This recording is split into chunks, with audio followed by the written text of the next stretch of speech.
warahmatullahi wabarakatuh. Wih, semangat banget. Selamat sore. Ih, semangat banget. Dari mana ini? Wih, boleh berikan tepuk tangan dong untuk kita semua.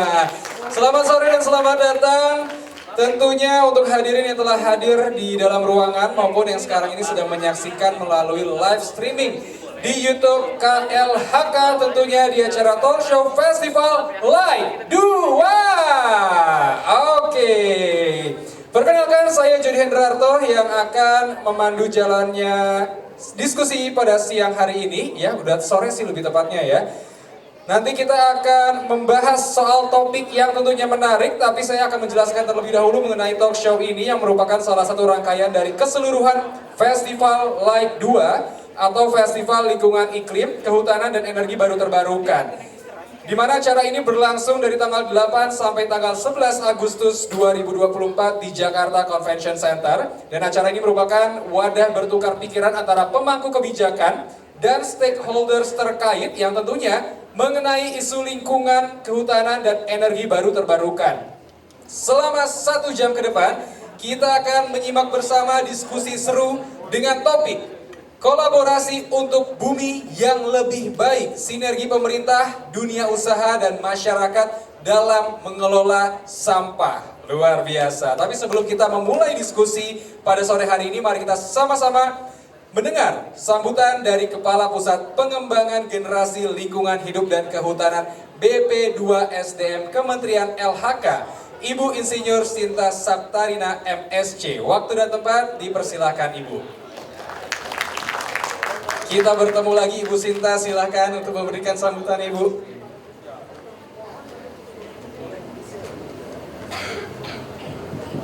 Bismillahirrahmanirrahim. Assalamualaikum warahmatullahi wabarakatuh. Waalaikumsalam warahmatullahi wabarakatuh. Yang seru yang depan aja, yang belakang nggak denger ya. Sekali lagi ya. Assalamualaikum warahmatullahi wabarakatuh. Waalaikumsalam warahmatullahi wabarakatuh. Waalaikumsalam warahmatullahi wabarakatuh. Panitia tolong yang depan dikasih ini ya souvenir, soalnya seru. Boleh nggak? Bu Sinta, saya paling depan loh Bu. Oh gitu ya? Iya. Nggak aci kalau Mas Jody.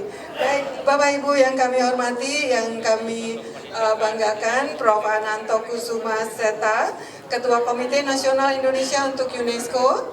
Yang kami hormati Ibu Maya Tamimi, Head of Division Environment and Sustainability Unilever Indonesia Foundation. Ibu Nancy, Kepala Sekolah dari SDI Amalina Tangerang Selatan. Bapak Ibu dan juga yang kami hormati tamu kita, Asisten Perekonomian Kabupaten Kota Waringin Barat dan Pembangunan, Bapak Insinyur Kamaludin MSc, dan Bapak Ibu adik-adik sekalian yang kami banggakan. Puji syukur kehadirat Tuhan Yang Maha Kuasa atas berkat rahmatnya kita semua dapat berkumpul pada sore hari ini dalam acara talk show yang diselenggarakan oleh Kementerian Lingkungan Hidup dan Kehutanan. Bapak Ibu yang kami hormati, saya menyiapkan sedikit paparan. Saya berjanji gak akan lama-lama. Baik kolaborasi untuk bumi yang lebih baik, mari bersinergi untuk mengelola lingkungan. Jadi, Bu, Punten, boleh ke tengah? oh ke tengah, contekannya di, Contekannya di kelihatan. sana. Oh nggak kelihatan? Okay. Baik. Silakan Ibu senyamannya Ibu. Baik, Bapak Ibu yang kami hormati, sekedar mengingatkan kembali bahwa Indonesia itu sangat kaya atas keanekaragaman hayati dan juga ekosistem Indonesia. Ini ada berbagai flora dan fauna Indonesia yang luar biasa. Itu ada hiu paus, saya juga bingung, hiu paus harusnya ya Prof ya, tapi ini unik. Hiu paus, saya pernah berenang di Gorontalo. Ada yang pernah belum? Ih, cuma saya aja yang pernah nih ya. Bayarin Ayo, Bu, bayarin. Bayarin ya Iya, Mas Bu. Jody ya. Oke. Baik. Jadi perlu dijaga karena keanekaragaman hayati ini aset pembangunan ekonomi nasional. Lanjut saja. Baik. Bu Menteri selalu mengingatkan bahwa bumi kita tidak sedang baik-baik saja. Ada 3 krisis planet bumi. Pertama, perubahan iklim. Yang kedua, hilangnya keanekaragaman hayati. Yang ketiga, polusi limbah dan sampah. Padahal kita ingin mencapai climate stability, living in harmony with nature, dan juga toward a pollution-free planet. Ada tiga pemicunya. Pertama, pertambahan penduduk, padahal buminya tidak bertambah. Kedua, pertumbuhan ekonomi global yang membuat negara kaya semakin kaya.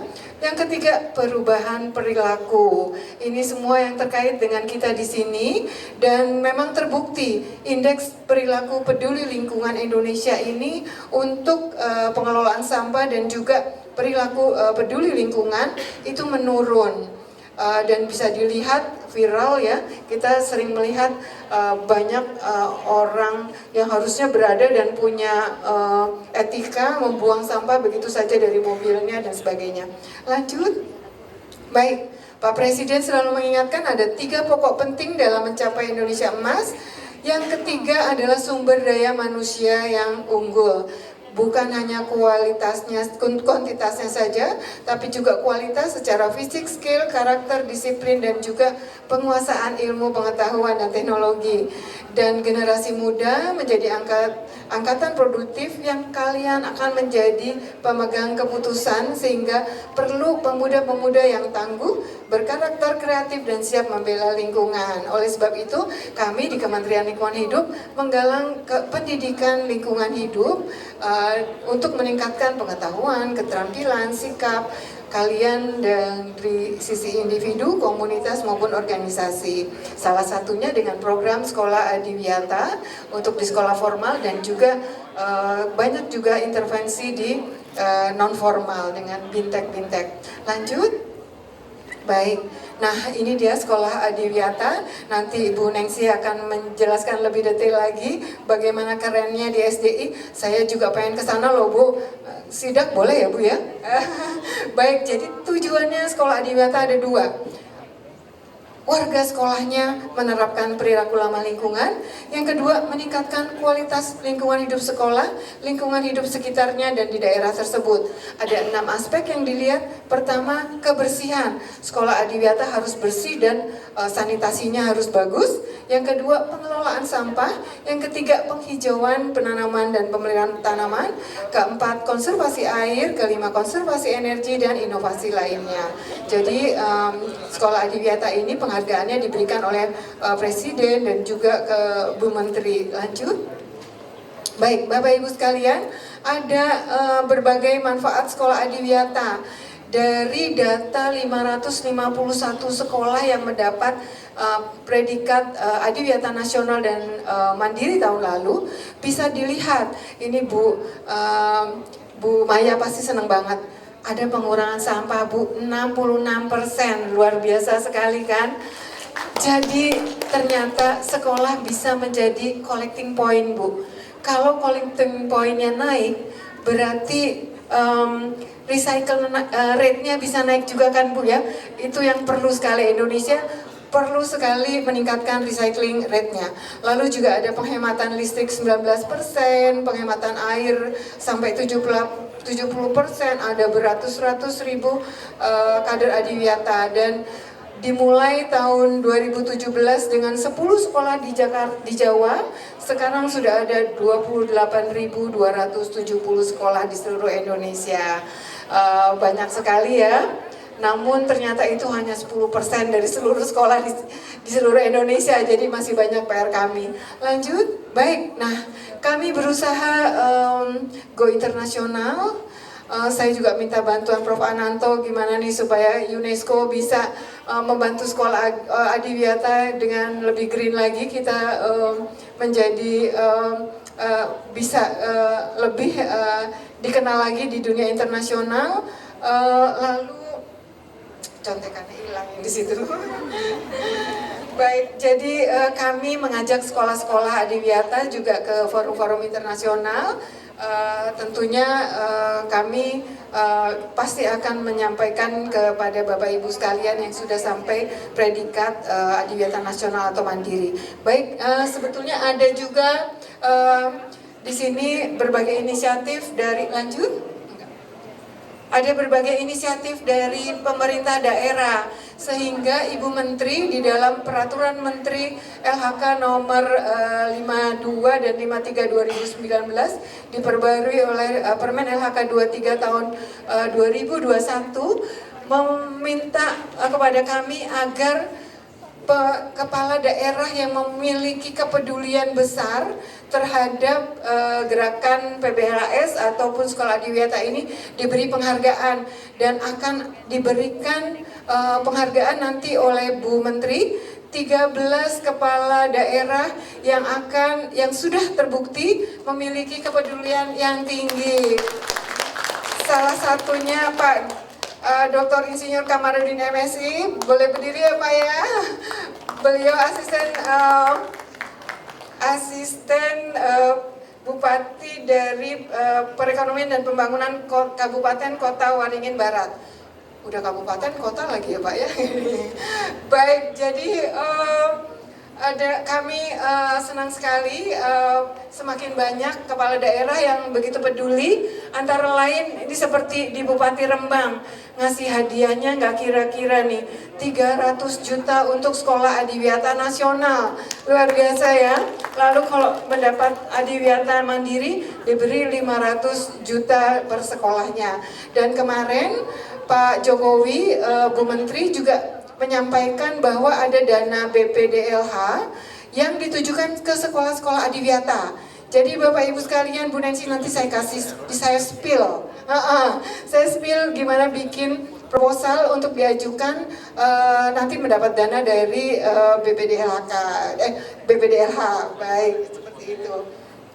Baik, selanjutnya, nah kami di pusat selalu bersama-sama dengan pemerintah pusat, dengan Kementerian Pendidikan, Kebudayaan, dan Ristek, lalu Kementerian Agama, Kementerian Dalam Negeri. Ini selalu kita bersama-sama mengembangkan atau mengupdate program adiwiyata. Senada dengan kami di daerah juga selalu bersama-sama antara Dinas Lingkungan Hidup dan Dinas Pendidikan. Kami juga memiliki MOU dan sebagainya. Lanjut. Baik, ya, jadi sinergi kita semua sangat dibutuhkan. Tadi pagi kami juga launching dengan mitra terbaik kami, ada Green Welfare. Nala berdiri dong Nala. Ini masih mahasiswa, semuanya deh, semua segen Green Welfare. Ini masih sekolah, Bapak Ibu masih kuliah, tapi luar biasa sudah bikin berbagai buku-buku untuk anak SD, anak SMP. Apa aja ya Nal? Pejuang iklim, carbon footprint, satu lagi mangrove ya. Luar biasa yang dengan bahasa yang sederhana, padahal ngitung jejak karbon kan ribet ya Bu. Jadi saya juga luar biasa bisa dengan bahasa yang sederhana. Baik Bapak Ibu sekalian, mohon maaf jika saya terlalu berpanjang lebar. Namun kalau diperkenankan, saya boleh ngasih duluan piala kepada Pak Asda ya. Boleh ya Bapak Ibu, Mas Jody boleh ya? Boleh Ibu, silakan Ibu.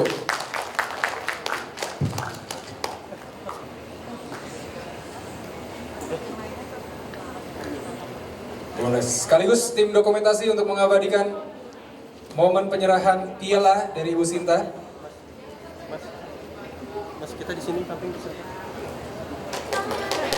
Berikan tepuk tangan yang meriah. Ibu Sinta nih ya.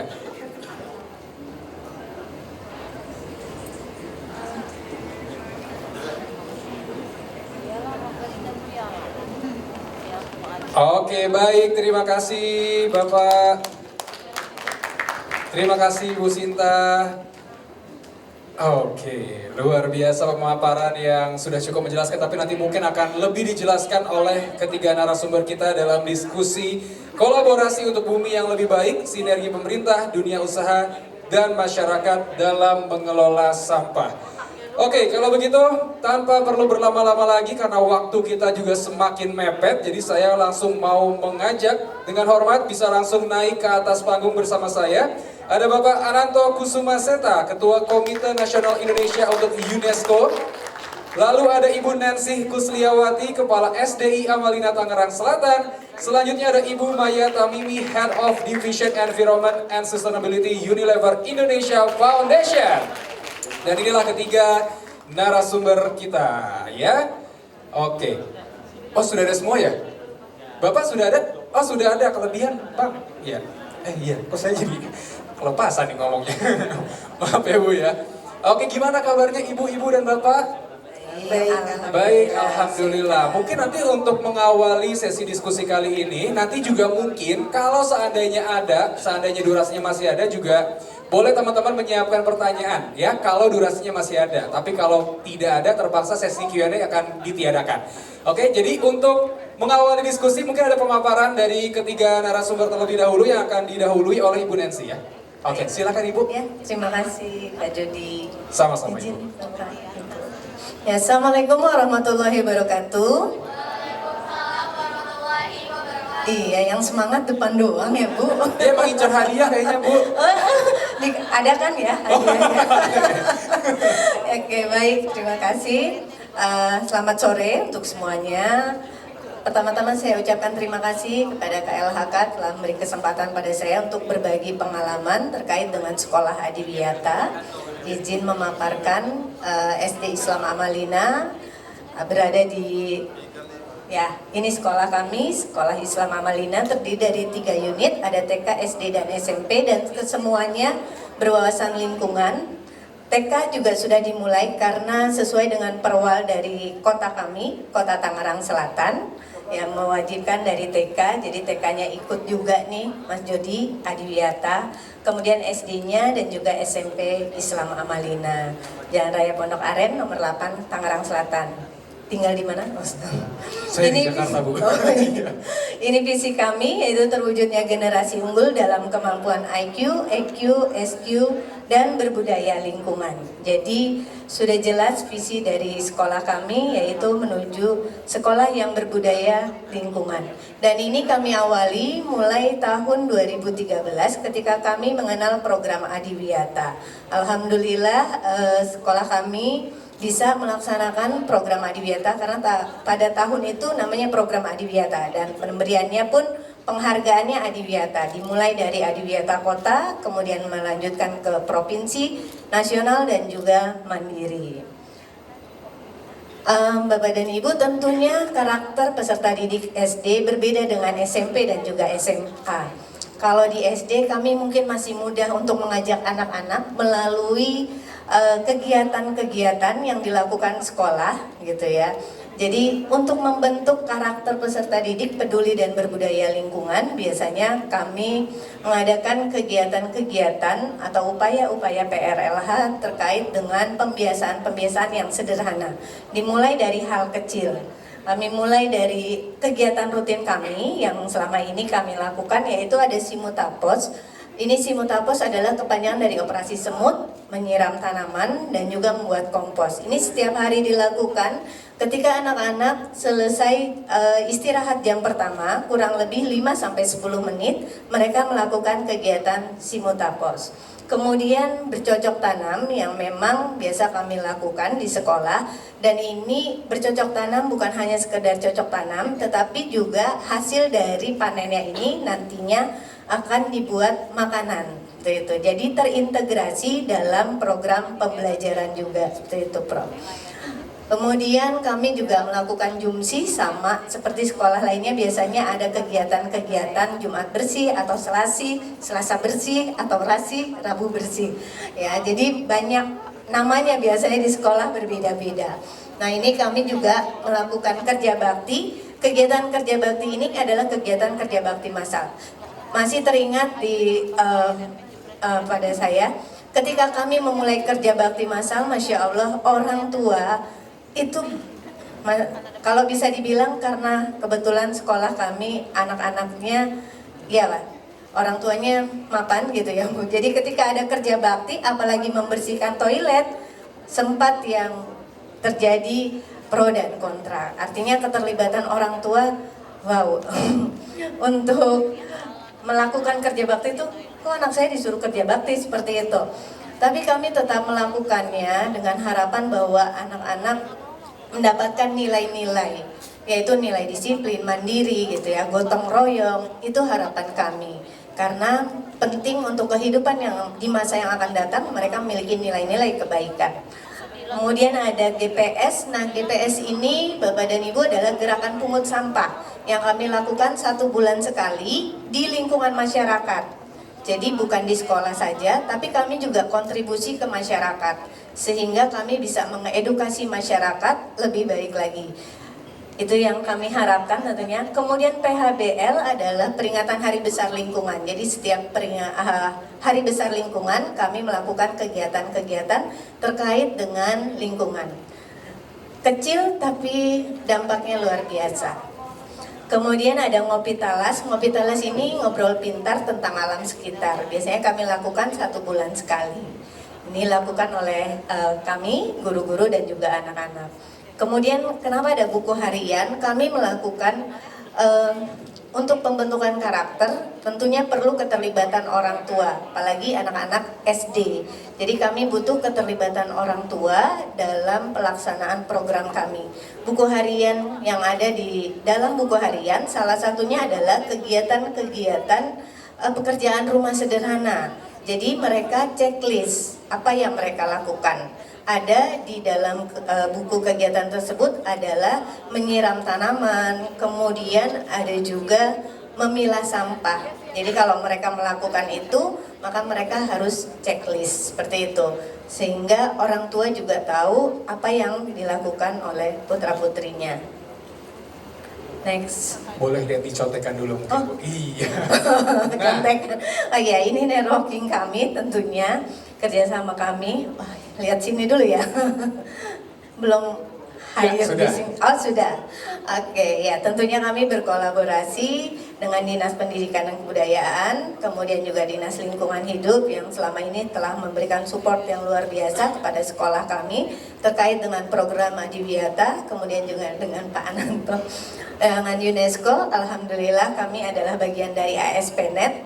Kalau SD biasanya kami melakukan kegiatan video conference dengan sekolah dari Taiwan tahun ini. Berapa tahun yang lalu kami dengan Jepang.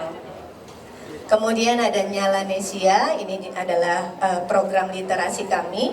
Kemudian ada IIPF, ini juga terkait dengan kegiatan lingkungan.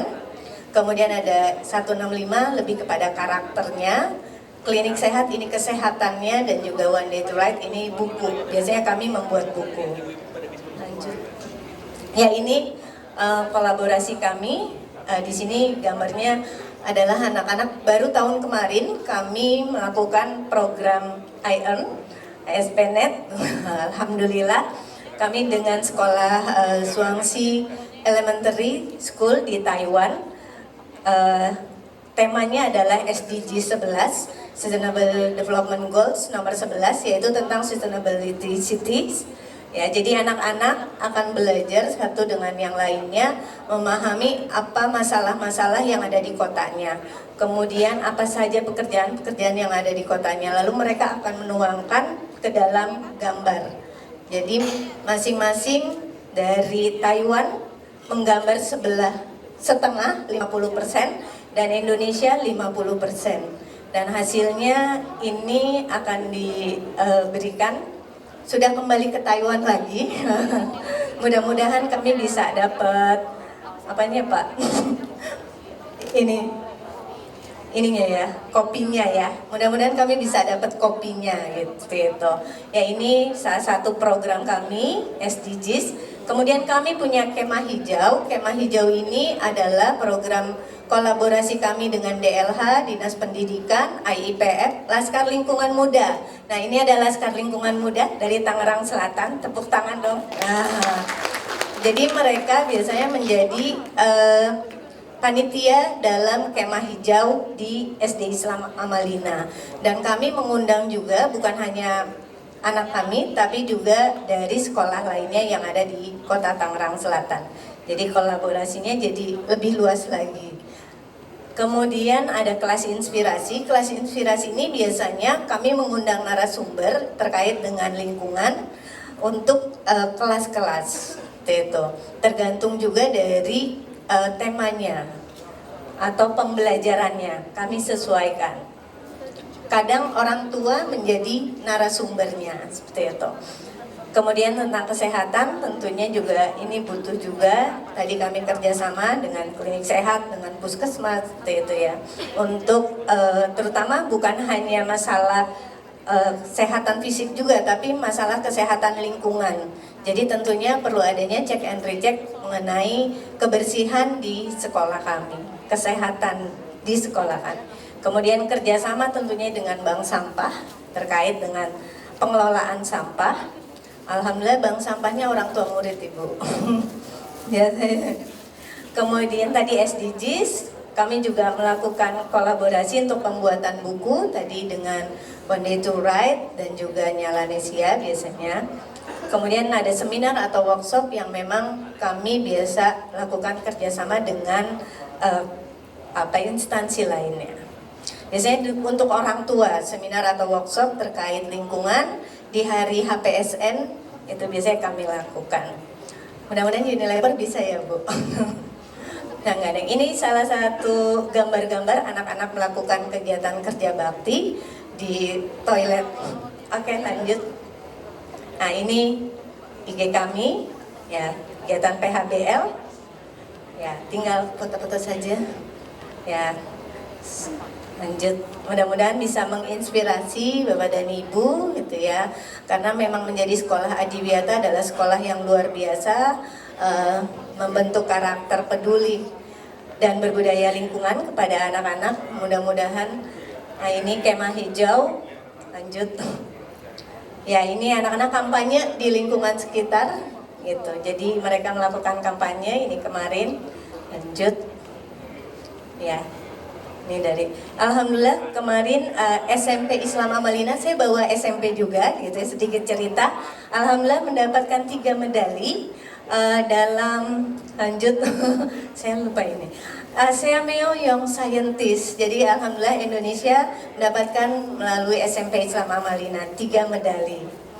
Ya, ini Bapak Ibu guru kami yang menjadi salah satu narasumber juga untuk kegiatan pembuatan buku pendidikan lingkungan Ibu di Kemendikbudristek. Mungkin itu saja. Oh iya, ada lagi terakhir adalah buku-buku kami yang kami buat. Dari kami kurang lebihnya mohon maaf. Billahi taufiq hidayah. Wassalamualaikum warahmatullahi wabarakatuh. Waalaikumsalam warahmatullahi wabarakatuh. Terima kasih Ibu. Bu, saya baru ingat ternyata kayak ponakan saya ada yang sekolah di sana, Bu. Oh, siapa tuh? SMP kalau nggak salah. SMP ya? Bisa langsung di SMA-in nggak Bu? Nggak bisa ya? Kan siapa tahu jalur dalam. Nggak boleh ya Bu ya? Iya. Oke deh, kalau begitu sekarang kita beralih ke pemaparan berikutnya dari Ibu Maya ya. Ibu Maya Tamimi, Unilever Indonesia. Silakan Ibu. Baik, terima kasih Mas Jody. Mohon izin Bapak Ibu. Selamat sore teman-teman semua. Apa kabar? Alhamdulillah, saya dari Unilever. Unilever akan memaparkan sedikit apa yang kami lakukan di Unilever terkait dengan lingkungan, terutama juga dengan penanganan plastik. Maaf, gimana kepencet? Ya. Ini adalah produk-produk Unilever, siapa tahu dan belum tahu ya. Ini adalah produk kami, adalah consumer goods, dari mulai produk-produk untuk kebersihan rumah, kemudian kebersihan diri, dan juga ada beberapa produk untuk nutrisi dan ice cream. Nah, Unilever sendiri mempunyai target yang kita baru saja update terkait dengan sustainability. Kali ini fokusnya sangat berfokus kepada 4 isu, yaitu iklim, alam atau climate, nature, plastik, dan juga livelihoods. Target kami ini lebih fokus dan juga mempunyai target-target dari jangka menengah maupun jangka panjang, sehingga lebih fokus banget. Lalu untuk di plastik sendiri, Unilever melakukan banyak hal ya, terutama untuk sampah, dari mulai sebelum produknya kami luncurkan ke market atau ke pasar sebelum dijual. Jadi kita banyak melakukan inovasi gitu ya, mengurangi gramasi plastiknya, kemudian membuat desainnya sedemikian rupa sehingga penggunaan plastiknya menjadi minimum atau menjadi lebih mudah didaur ulang. Kemudian kita juga menggerakkan banyak sekali titik-titik pengumpulan sampah ya, tadi collection points. Jadi ada yang dari bank sampah, kemudian ada yang di TPS 3R dan juga pengepul langsung. Dan bank sampahnya juga ada beberapa di komunitas, sebagian besar ada di komunitas yang kemudian mungkin saja memiliki bank sampah unit yang berada di sekolah juga gitu. Jadi kita menargetkan seluruh titik-titik yang memungkinkan untuk terjadinya pengumpulan sampah dan juga melakukan insentifikasi ya. Jadi bagaimana supaya masyarakat lebih semangat lagi untuk mendaur ulang sampah, dan juga buat konsumen kami menjadi lebih mudah. Mereka sudah mengkonsumsi produk Unilever, kita akan komunikasikan silahkan didaur ulang di titik-titik tersebut gitu. Jadi itu yang upaya yang kami lakukan di sisi tengah. Di sisi hilir tidak hanya dikumpulkan, kemudian setelah mau dikelola di mana gitu. Jadi kita bekerja sama juga dengan para pemain yang berada di hilir. Jadi seperti pendaur ulang sampah, kemudian juga teknologi-teknologi yang ada untuk mendaur ulang sampah plastik. Berikutnya, mungkin ini terlalu detail, tapi ingin menggambarkan rencana yang kami lakukan ini adalah sejalan dengan arahan dari Kementerian Lingkungan Hidup juga Permen 75 tahun 2019, di mana produser diminta untuk membuat peta jalan untuk pengurangan sampah. Lanjut. Nah, untuk edukasi ini juga merupakan elemen-elemen yang sangat penting, karena inovasi yang kami lakukan, kemudian upaya-upaya kami di dalam titik pengumpulan dan juga dengan pendaur ulangan itu tidak akan berjalan bila konsumen kami tidak mau melakukan kelola sampah dari hulu atau dari dirinya sendiri sejak mereka mengkonsumsi.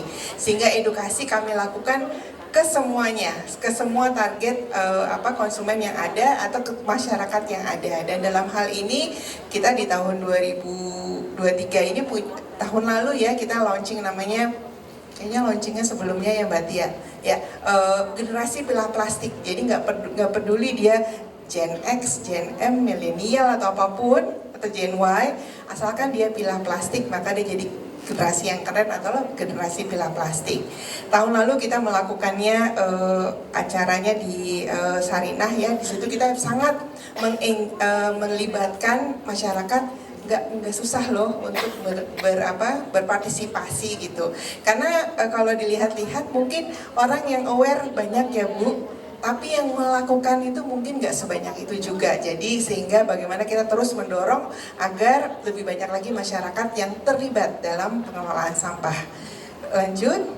Nah, untuk edukasinya kita ke semua umur, tadi saya sempat sampaikan, kita ke ibu-ibu juga, ibu-ibu bank sampah atau ibu-ibu PKK yang sangat aktif, dan juga tidak hanya di lingkungan tapi juga di rumah, tempat yang paling penting untuk melakukan pendidikan. Jadi itu kami lakukan dengan edukasi dengan ibu-ibu bank sampah. Saat ini kita ada di sekitar 11 provinsi di seluruh Indonesia, ada sekitar 4.000 titik bank sampah yang kita terlibat, engage gitu ya.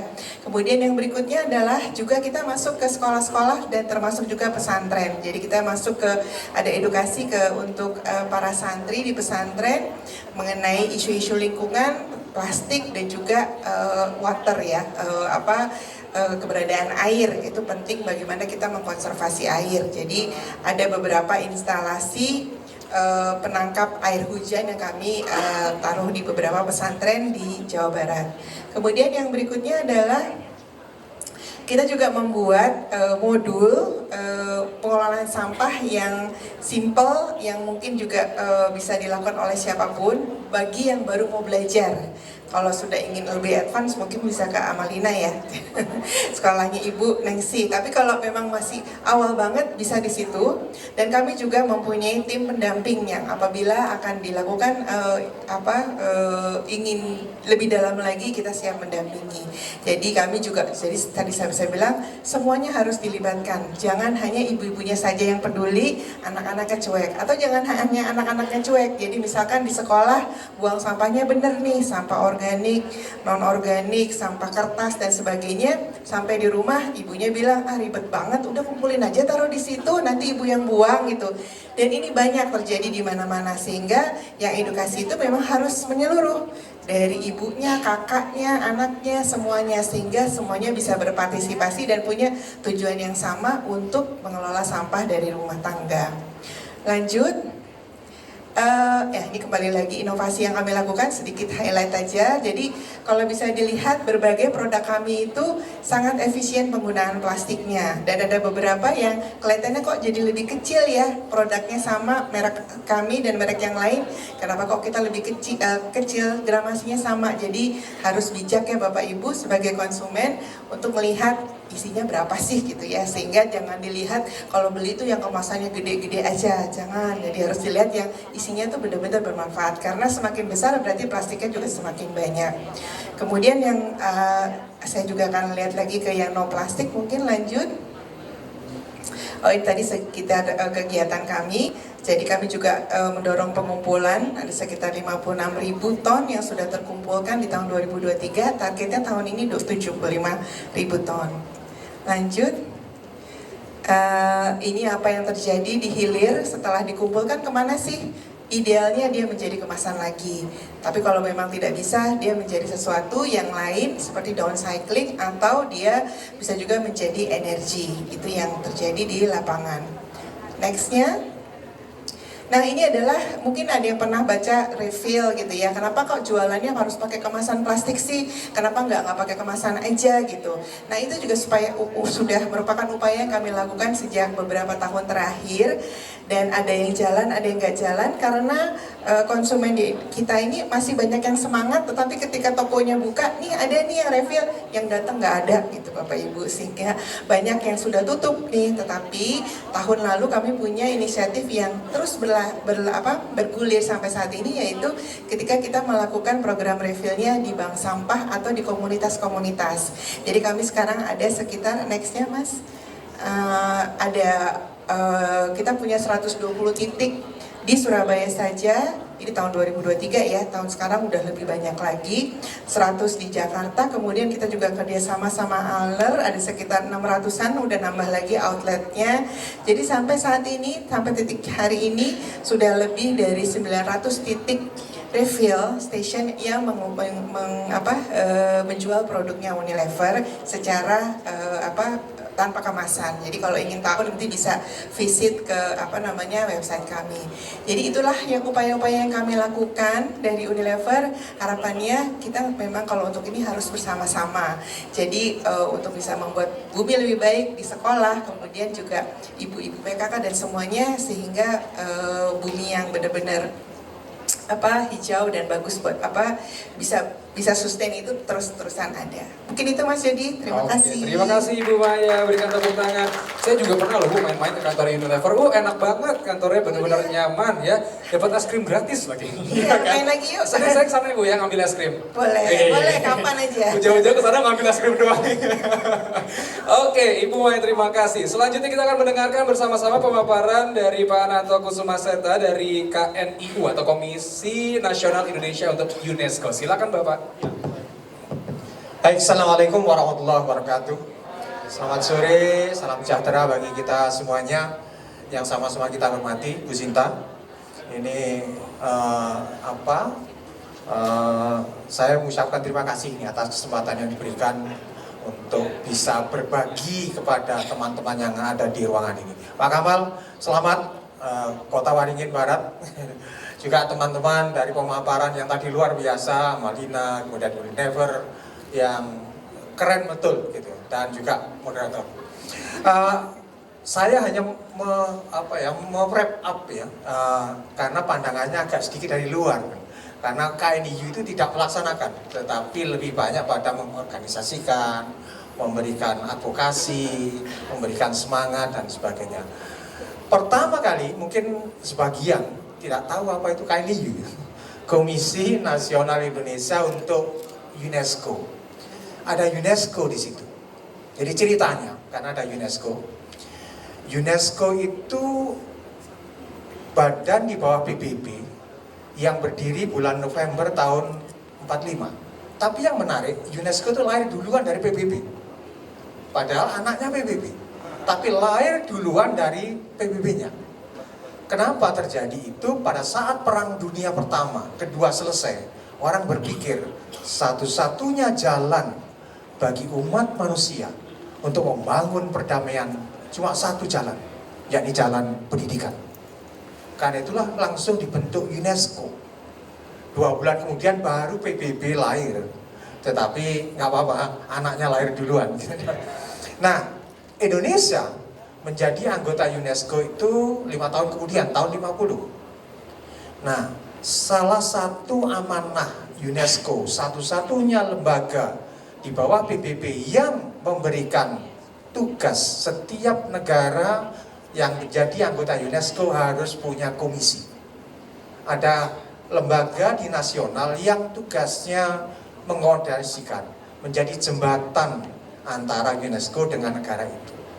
Nah, akhirnya Indonesia membentuk tahun 52 Komisi Nasional UNESCO. Tapi bentuknya bukan komisi, jadi semacam lembaga lah gitu ya.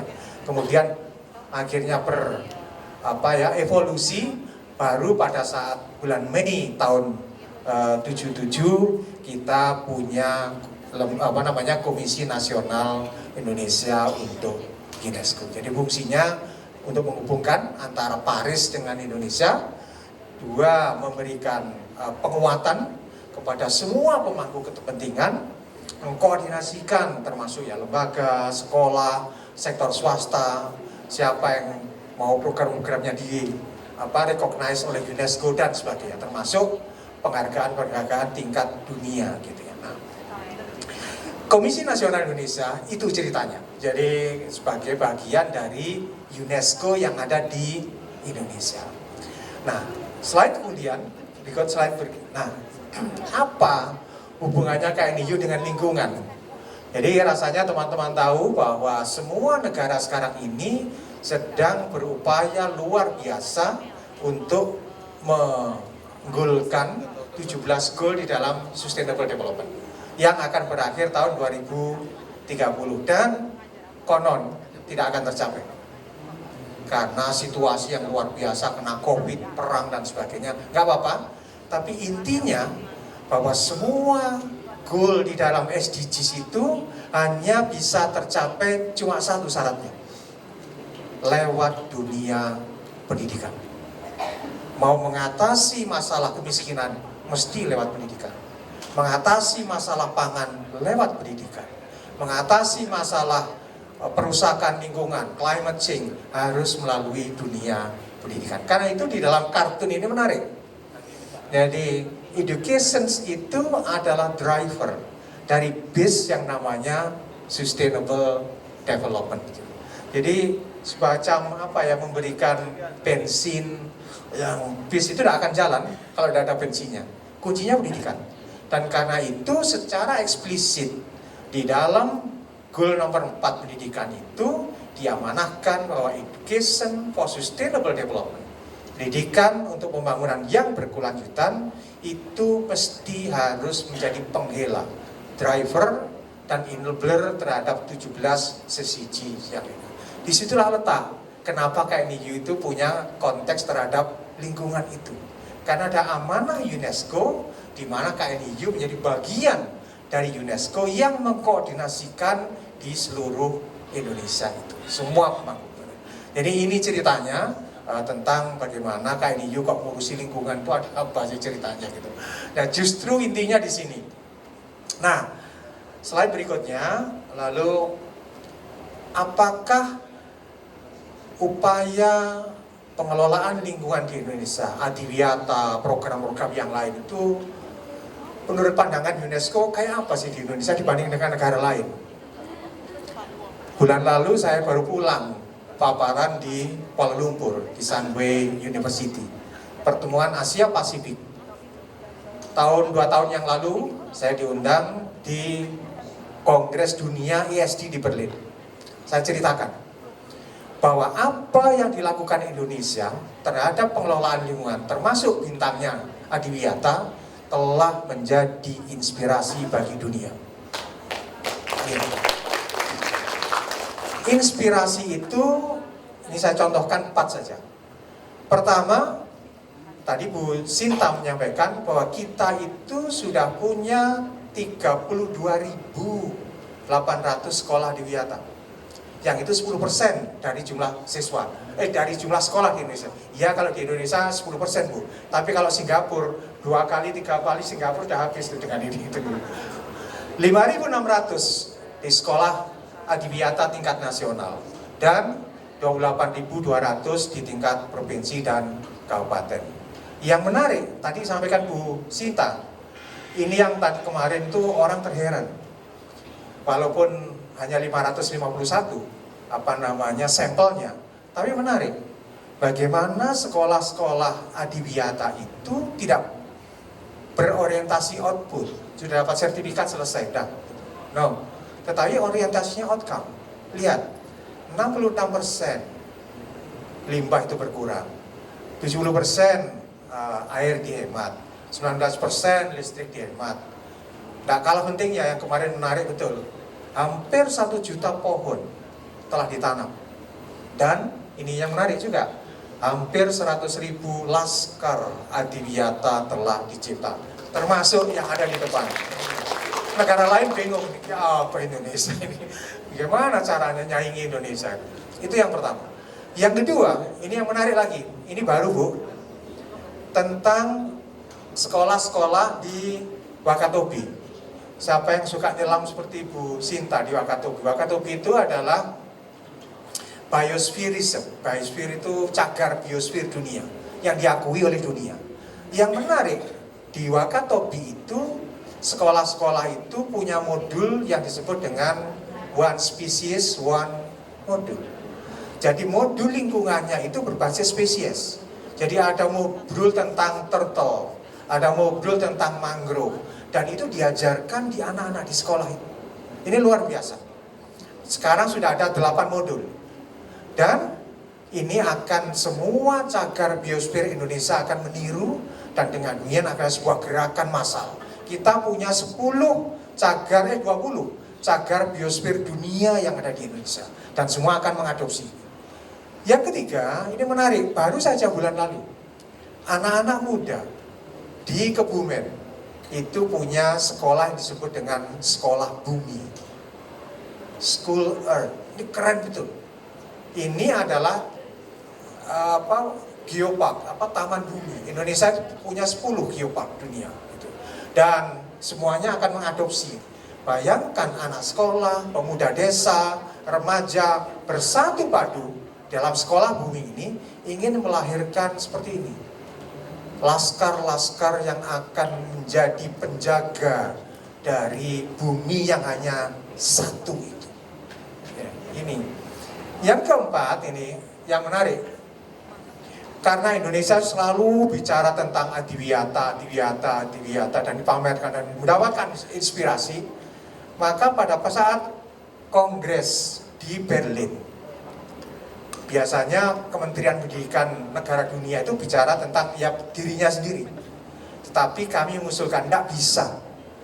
Green School tidak bisa dilaksanakan oleh Kementerian Pendidikan saja, dimanapun di dunia. Harus bekerja sama dengan Kementerian Lingkungan Hidup. Saat itulah mereka sadar dan dicantumkan di dalam dokumen itu, strengthen cooperation between ministries of education and environment as a core, sebagai inti. Jadi ini kontribusi kita luar biasa, dan akhirnya ditiru banyak negara yang tidak hanya Kementerian Pendidikan tetapi merangkul kolaborasi dengan Kementerian Lingkungan Hidup. Next slide. Terakhir, apa pesan yang ingin disampaikan? Kata kunci. Pertama, anak-anak muda, teman-teman muda, anak-anakku, bukan kita yang butuh bumi. Kita yang butuh bumi. Bumi itu tidak butuh kita. Kita boleh mati, tapi tanaman ini akan tumbuh terus. Tapi kalau tanaman ini dan yang teman-teman yang lain habis, manusia akan habis. Karena itu bukan bumi yang butuh kita, tapi kita yang butuh bumi itu. Yang kedua, adiwiyata, ISD adalah upaya publik untuk kebaikan bersama. Bukan kebaikan untuk KLHK, bukan kebaikan untuk Kemdikbud, tetapi kebaikan untuk semesta. Karena kebaikan untuk semesta itulah, maka kita perlu ada kontrak sosial baru. Sebagai sebuah movement, sebuah gerakan, sebuah kolaborasi untuk menyiapkan generasi Indonesia masa depan yang merawat hanya satu bumi itu agar menjadi lebih baik. Terus slide terakhir, tadi disampaikan pas bulan Juni kemarin UNESCO melaunching buku tentang Green Curriculum. Kemudian Kemdikbud baru saja menyelesaikan modul tentang pendidikan perubahan iklim. Adiwiyata punya modul yang banyak. Kan itu ke depan, mari kita sama-sama 4 atau 3 ranah ini kita satukan sehingga modul itu menjadi modul satu modul bersama, sehingga nanti guru-guru sekolah akan mudah. Oh, bukan seperti sekarang. Nanti Adiwiyata setorannya begini, Kemdikbud setorannya begini. Jadi capek gurunya itu buat report gitu. Ke depan kita satukan, inilah Green School Indonesia. Kolaborasi by all, for all, dan at all. Terima kasih. Assalamualaikum warahmatullahi wabarakatuh. Waalaikumsalam warahmatullahi wabarakatuh. Terima kasih Bapak Ananto Kusuma Seta. Oke, ternyata waktunya sudah over. Tapi ada satu pertanyaan yang mungkin bisa langsung dijawab masing-masing. Ada gak sih harapan dan rencana masa depan dari masing-masing institusi untuk memperkuat sinergi ini? Dan apakah ada inisiatif baru atau mungkin rencana kolaborasi yang sedang dipertimbangkan ke depannya? Oh, siapa dulu yang jawab? Ayo, dari Unilever dulu ya. Oke, Bu Maya silakan Ibu. Ya, kalau dari Unilever kita akan terus melakukan edukasi kepada masyarakat karena itu adalah kunci ya. Jadi kalau memang pengelolaan sampah itu bermula dari setiap dari kita gitu ya. Jadi apakah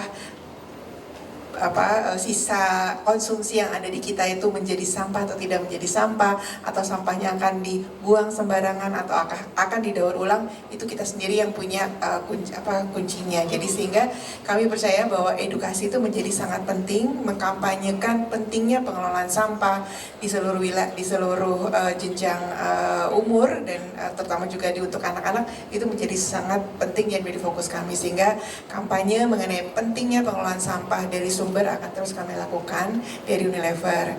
Kedepannya kami akan tetap terus bekerja sama dengan para mitra di berbagai daerah di Indonesia yang langsung terjun ke masyarakat, baik dari sisi buat ke ibu-ibunya maupun ke sekolahnya. Jadi itu akan kami lakukan terus menerus. Oke, baik. Kemudian kita beralih. Ibu Nancy silakan. Ya, terima kasih. Harapannya tentunya membangun generasi emas Indonesia yang peduli dan berbudaya lingkungan, dan membangun peradaban yang lebih baik lagi untuk anak-anak yang akan datang. Karena bumi ini hanya satu, tadi Prof sudah sampaikan. Mudah-mudahan generasi yang akan datang bisa lebih mencintai bumi ini dan merawatnya. Kemudian yang ingin rencananya ke depan, pinginnya adalah adanya pendidikan lingkungan yang berkelanjutan, bukan hanya tingkat SD, tapi mulai dari TK. Jadi dari TK, SD, sampai dengan perguruan tinggi. Sehingga ada kolaborasi, sinergi, dan juga koordinasi yang baik semuanya. Tadi yang Prof sampaikan, tidak sendiri-sendiri, tapi semua menyatu, termasuk dengan dunia usaha, dengan pemerintah. Sehingga sekolah akan membentuk lingkungan yang luar biasa. Nanti generasinya tuh akan hebat, saya bilang, karena punya sinergi yang sudah bagus, baik pemerintah, dunia usaha, dan juga masyarakat. Kini itu harapannya ke depan. Mudah-mudahan peradaban emas Indonesia akan tercapai. Baik, terima kasih Bu Nancy. Silakan dilanjutkan Pak Ananto. Ya, terima kasih. Tentu kami akan melanjutkan praktek-praktek baik yang telah ada. Jadi kolaborasi akan terus ditingkatkan. Satu hal yang ingin saya sampaikan, Bu Sinta, kita punya stok sekolah Adiwiyata yang biasa. Juaranya sudah nasional, sudah mentok. Kami akan bawa ke level internasional. Karena itu, ke depan sekolah-sekolah Adiwiyata akan kita tarik menjadi anggota ASP.NET. Mohon maaf, ada yang belum tahu ASP.NET. ASP.NET itu adalah singkatan dari Associated School Network UNESCO. Jadi UNESCO itu punya jaringan sekolah dunia. Tapi untuk menjadi anggota tidak mudah. harus punya prestasi. Nah, salah satu prestasi yang kita tawarkan adalah Green School. Ini contoh sekolah anggota SPNet yang kemarin sudah ke Taiwan segala macam. Ya, kemarin sekolah di Bali juga berkolaborasi dengan sekolah di Malaysia. Kemudian ada teman-teman dari Lab School kalau nggak salah atau mana sudah dengan Amerika, dengan Inggris. Lebih banyak lagi akan kita bawa ke level internasional. Terakhir sekali, urusi lingkungan harus dengan budaya. Jadi tentu ini akan mindset harus dirubah. Jadi ini yang penting, jadi anak-anak harus diajari tentang budaya. Budaya kita kan budaya bersih, budaya lingkungan dari nenek moyang. Kita gali kembali budaya-budaya nenek moyang itu.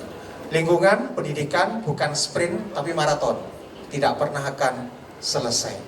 Karena itu kita memohon bahwa dunia pendidikan bisa tidak semuanya jangka pendek tetapi jangka panjang. Matur nuwun, terima kasih Bu Sinta. Terima kasih Pak Ananto, luar biasa. Sekali lagi berikan tepuk tangan untuk ketiga narasumber kita. Terima kasih Ibu Maya, Ibu Nancy, Pak Ananto. Terima kasih banyak atas waktunya untuk diskusinya yang luar biasa. Kalau begitu kita sudah sampai di akhir sesi diskusi kali ini. Terima kasih untuk teman-teman yang sudah hadir dan juga yang sudah menyaksikan live streaming di YouTube. Saya Jody Hendrarto harus pamit. Mohon maaf apabila ada kesalahan kata dan perbuatan. Wassalamualaikum warahmatullahi wabarakatuh.